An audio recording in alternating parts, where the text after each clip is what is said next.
Japón, la tierra del sol naciente, una nación reconocida por sus ciudades tecnológicamente avanzadas, ofertas culturales tradicionales e inmensas maravillas naturales, que en conjunto conforman uno de los destinos turísticos más buscados del mundo, atrayendo a millones de visitantes cada año.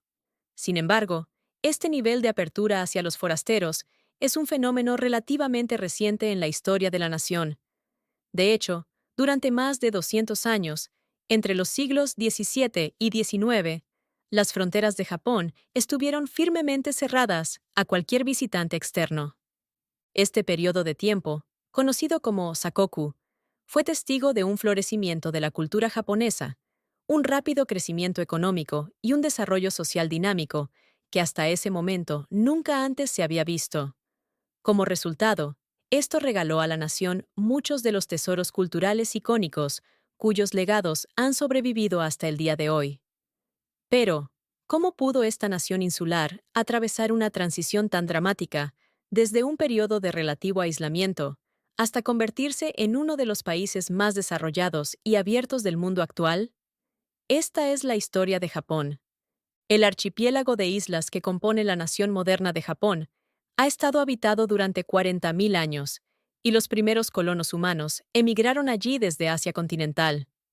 Estos primeros habitantes trajeron consigo habilidades como la agricultura y la metalurgia, que sentaron las bases para el establecimiento de asentamientos permanentes y, finalmente, los primeros reinos. En el siglo III, una parte importante del sur de Japón se había fusionado en una estructura de poder centralizada basada en la región de Yamato, que estaba gobernada bajo un sistema encabezado por un monarca conocido como el emperador. Gran parte de la historia temprana de Japón estaría moldeada e influenciada por las culturas del continente asiático, con la introducción del budismo en la región en el año 552 desde Corea y más tarde en el 645, implementándose una serie de reformas conocidas como reformas Taika para remodelar el sistema político, paisaje del país y reflejan el sistema chino, basado en una corte imperial. Inicialmente, esta corte no tenía un hogar permanente y se trasladaba a un lugar diferente con cada emperador que pasaba. Eso fue hasta el año 794, cuando el emperador Kanmu decidió fijar la capital en un solo lugar, la actual Kioto, iniciando así el comienzo del período Heian, que duraría casi 400 años. Sin embargo, con el tiempo, la corte imperial se volvió grandiosa y demasiado centrada en la política interna, descuidando la gobernanza adecuada del país fuera de la capital y debilitando enormemente su propia autoridad. Como consecuencia, la tierra que antes estaba bajo el control del emperador comenzó a caer gradualmente en manos de las élites nobles locales, lo que condujo al surgimiento de un sistema feudal donde el poder estaba descentralizado y no centrado en la corte imperial de Kioto. Este declive en la autoridad central del Estado llevó a que poderosos clanes guerreros regionales, como los Taira y Minamoto, crecieran en fuerza. Respaldados por el poder militar de sus guerreros samuráis, finalmente pudieron desafiar el dominio del emperador durante la rebelión Heiji de 1160, que fue provocada por un desacuerdo sobre quién debería heredar el trono imperial. Esto, a su vez, desembocó en la Guerra Genpei de 1180 a 1185, en la que el clan Minamoto, encabezado por su líder de facción, Yoritomo, finalmente venció a sus rivales y posteriormente estableció un gobierno militar nuevo y separado, con base en la ciudad de Kamakura, lejos de la corte imperial del emperador en Kioto. Yoritomo fue capaz de ir más allá y convenció al emperador Gotoba para que le concediera el título de shogun, o gran general, en 1192, convirtiéndolo efectivamente en el gobernante de todo Japón e iniciando un período de gobierno militar llamado shogunato, que duraría los próximos 700 años. Las habilidades de lucha de los samuráis pronto se pondrían a prueba una vez más a principios del siglo XIII, cuando uno de los imperios más grandes de la historia centró su atención en la conquista de Japón. En 1265, el Imperio Mongol, encabezado por Kublai Khan, exigió que Japón se sometiera a él como estado vasallo, pero al no recibir respuesta, El líder mongol comenzó a planear una invasión a gran escala del país. Las fuerzas mongolas desembarcaron en la isla de Kyushu en 1274 y se enfrentaron en batalla a una fuerza de samuráis decidida, aunque significativamente más pequeña. A pesar de estar muy superados en número, la marea cambió a favor de los defensores japoneses cuando un poderoso tifón llamado kamikaze, o viento divino, barrió repentinamente la región y destruyó prácticamente toda la flota mongola. Los mongoles intentaron una segunda invasión en 1281, pero sorprendentemente, se enfrentaron exactamente al mismo resultado que les había sucedido a sus predecesores unos 7 años antes. Sus fuerzas fueron aniquiladas por otro tifón más. Aunque habían rechazado con éxito la amenaza de invasión, los esfuerzos defensivos japoneses casi habían llevado a la quiebra el tesoro del shogunato y, en consecuencia, muchos de los samuráis no recibieron pago por sus servicios. Esto agrió enormemente las relaciones entre el gobierno militar y los clanes samuráis, por lo que en 1333, el emperador Go-Daigo lanzó un golpe de estado con el objetivo de restaurar el poder para residir con él como emperador y la corte imperial en Kioto. A pesar de tener éxito en este esfuerzo, esta situación no duró mucho, ya que solo 5 años después, en 1338, el propio Go-Daigo fue derrocado en otro golpe que restauró el poder del shogun. Bajo el nuevo liderazgo de Ashikaga Takaichi, aunque se había restaurado la autoridad del shogun, el poder real dentro de Japón se mantuvo entre los clanes samuráis regionales, cuyos señores feudales, llamados daimios, controlaban directamente la tierra. Estos clanes a menudo forjaban alianzas y conspiraban entre sí para alterar el equilibrio de poder dentro del país, como mejor les pareciera, lo que la mayoría de las veces resultaba en una guerra civil abierta.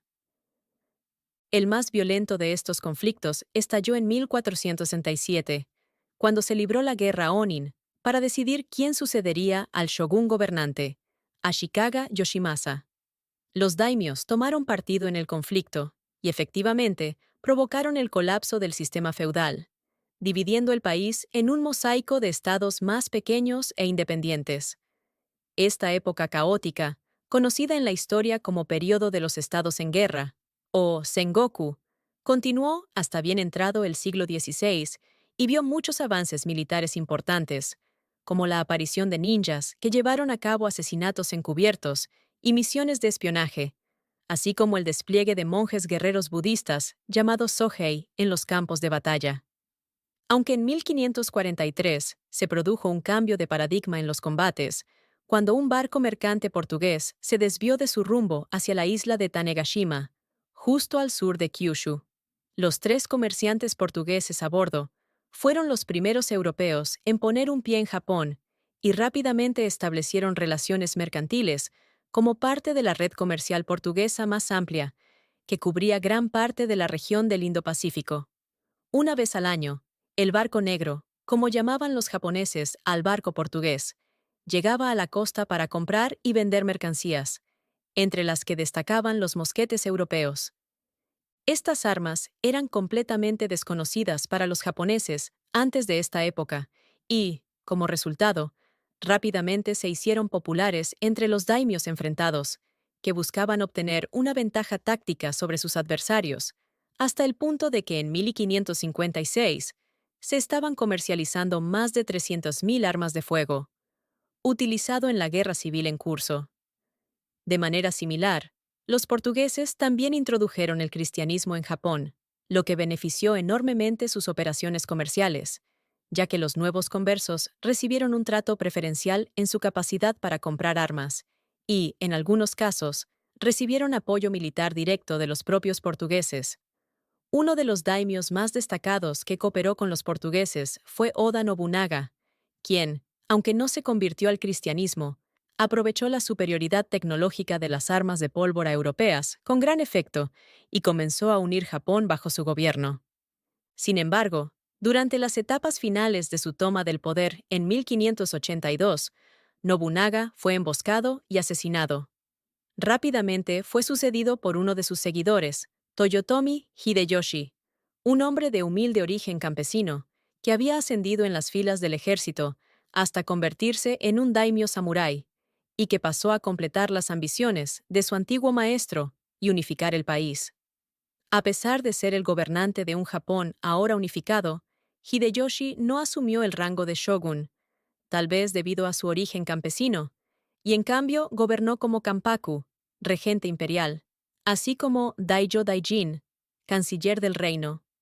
Tenía la intención de otorgar estos títulos a su hijo, Toyotomi Hideyori.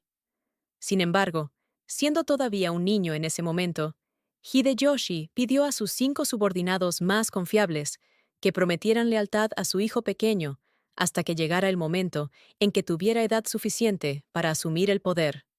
Sin embargo, tan pronto como Hideyoshi murió en 1598, estalló una vez más la guerra civil entre los daimios japoneses, con los aliados de Hideyori, por un lado, y los leales a Tokugawa Ieyasu, que anteriormente era leal a Hideyoshi, por el otro.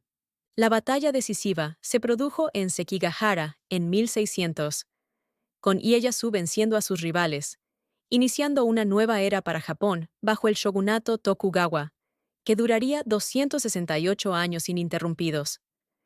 Este periodo, también conocido como periodo Edo, debido al traslado del gobierno del shogunato a la ciudad de Edo, es quizás la era más definitiva de la historia japonesa.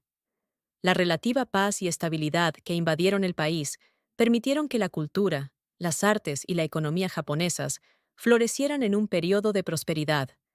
Sin embargo, tuvo un costo, ya que el shogunato Tokugawa introdujo una serie de duras medidas punitivas para sofocar cualquier forma potencial de malestar social y reprimió severamente el cristianismo, extendiéndose más dentro del país antes de prohibirlo por completo en 1638. Para evitar que nuevas influencias extranjeras se afianzaran en el país, el tercer Tokugawa Iemitsu introdujo una política conocida como Sakoku en 1639, que efectivamente cerró el país a los forasteros e impidió a los japoneses viajar al extranjero, regresar del extranjero o construir buques de navegación oceánica. Solo se permitía un comercio limitado con las vecinas China y Corea, y los únicos europeos a los que se concedió una licencia comercial fueron los holandeses, que estaban confinados en la pequeña isla de Deshima frente a Nagasaki. Durante el resto del siglo XVII, Japón continuó prosperando y floreciendo bajo los sucesivos shogunatos Tokugawa, con una población que se duplicó a 30 millones, y el gobierno construyó carreteras y escuelas para mejorar en gran medida la producción socioeconómica del país. Sin embargo, a finales del siglo XVII y principios del XVIII, habían comenzado a aparecer grietas en la fuerza del shogunato. El rápido crecimiento de la agricultura, que había definido los primeros años del periodo Edo, se había detenido, y la respuesta del gobierno a las devastadoras hambrunas durante la década de 1830 fue gravemente inadecuada. Mientras todo esto sucedía, algunas ideas occidentales habían comenzado gradualmente a afianzarse en el país, debido a la introducción de libros holandeses que contenían los descubrimientos científicos europeos más recientes, que fueron traducidos al japonés y distribuidos desde su base comercial en Dojima. El período de aislamiento de Japón llegaría a su fin abruptamente en 1853, cuando una flota de buques de guerra estadounidenses, liderados por el comodoro Matthew Perry, llegó a la bahía de Edo. El gobierno estadounidense deseaba abrir los puertos japoneses al comercio internacional y estaba dispuesto a utilizar la fuerza militar para lograr este objetivo si era necesario.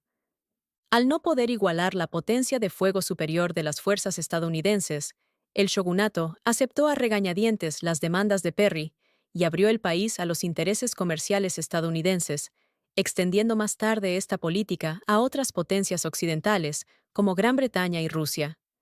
Esta aparente capitulación ante las potencias occidentales enfureció a muchos dentro de Japón, particularmente a aquellos de las provincias sureñas de Choshu y Satsuma.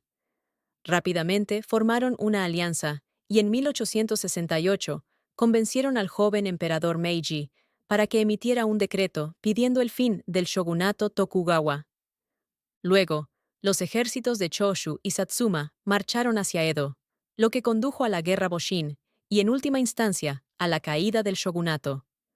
Posteriormente, el emperador recuperó el poder supremo sobre el país, lo que marcó un cambio significativo en el gobierno de Japón.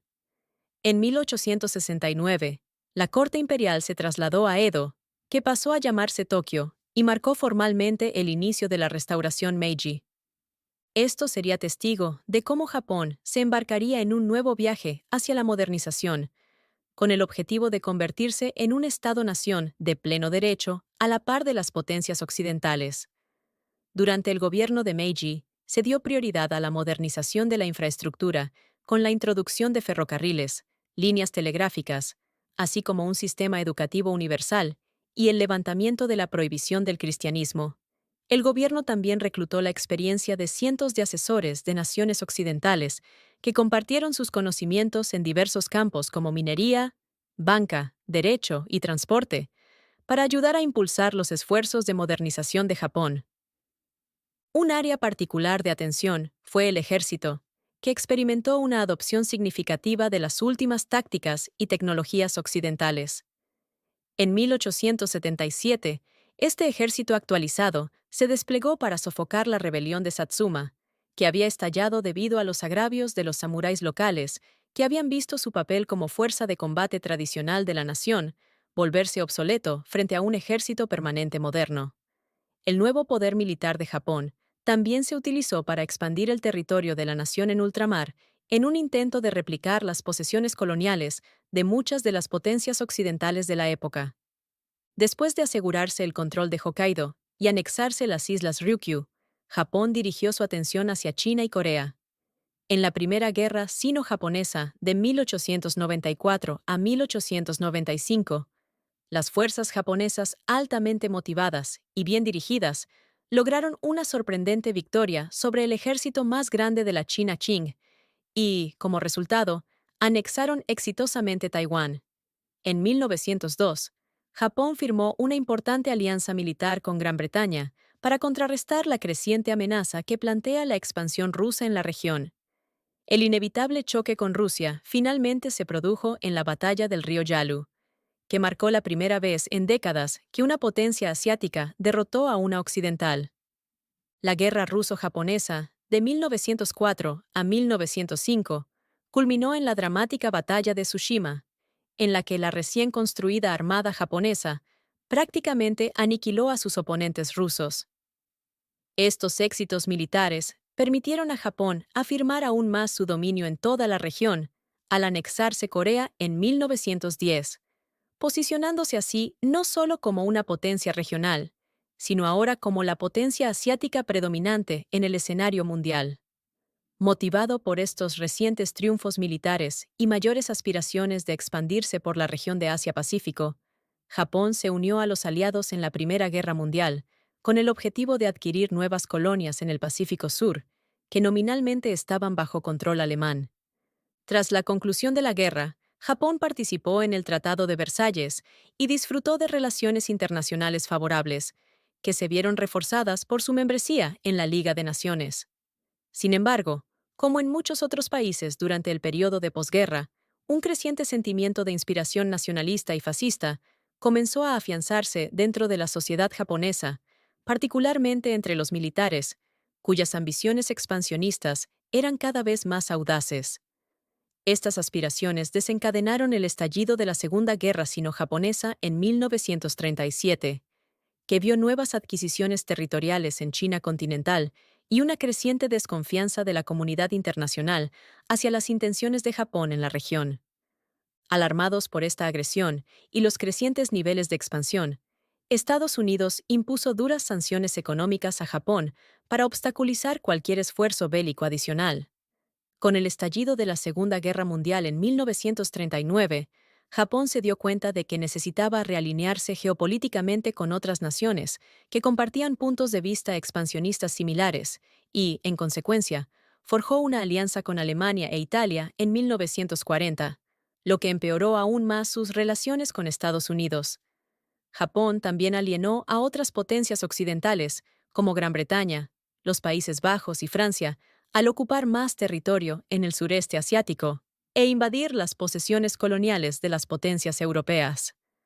Sin embargo, en última instancia, el gobierno japonés, bajo el liderazgo del primer ministro y general Hideki Tojo, decidió que necesitaría atacar preventivamente a Estados Unidos si quería levantar las sanciones económicas que se le habían impuesto y asegurar las recientes adquisiciones territoriales que había adquirido. Hecho en el Pacífico.